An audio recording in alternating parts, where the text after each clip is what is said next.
Isaiah lived in a time of instability and fear. The people faced political, spiritual, and moral crises, and the heart of the nation seemed distant from the holiness of God. It was in this setting that something extraordinary happened. In a moment that would change his life forever, Isaiah received a vision that went beyond human understanding. He saw the Lord seated on a high and exalted throne.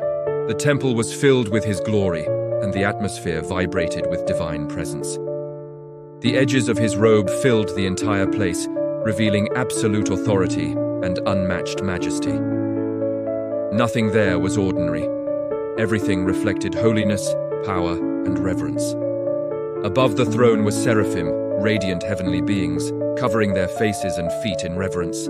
With voices echoing through the heavens, they called to one another, "Holy, holy, holy is the Lord of hosts. The whole earth is full of his glory."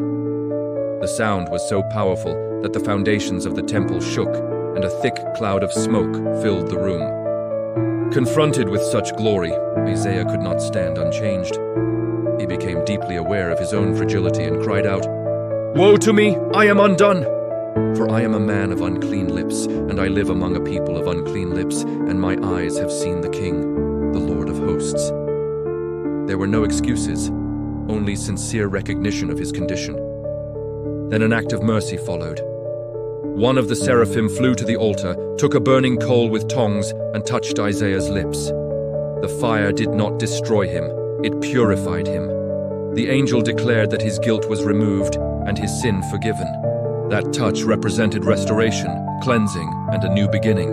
Then the voice of the Lord echoed, "Whom shall I send, and who will go for us?" Silence filled the sacred space. Isaiah, now transformed by grace and mercy, did not hesitate.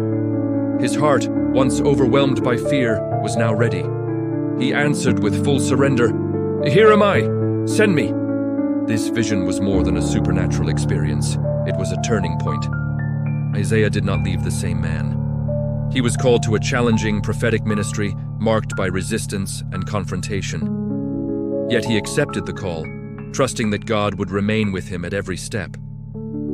This scene invites us to reflect on God's patience toward human weakness. God did not reject Isaiah for his flaws. He purified him and sent him. Every detail reveals that divine holiness walks alongside mercy. Even when we are confronted with our limitations, God offers restoration and purpose. Behind this story, we see that hope always has the final word. These lessons cross centuries and continue to speak to those willing to listen. Every gesture and every word become seeds of faith planted for the future.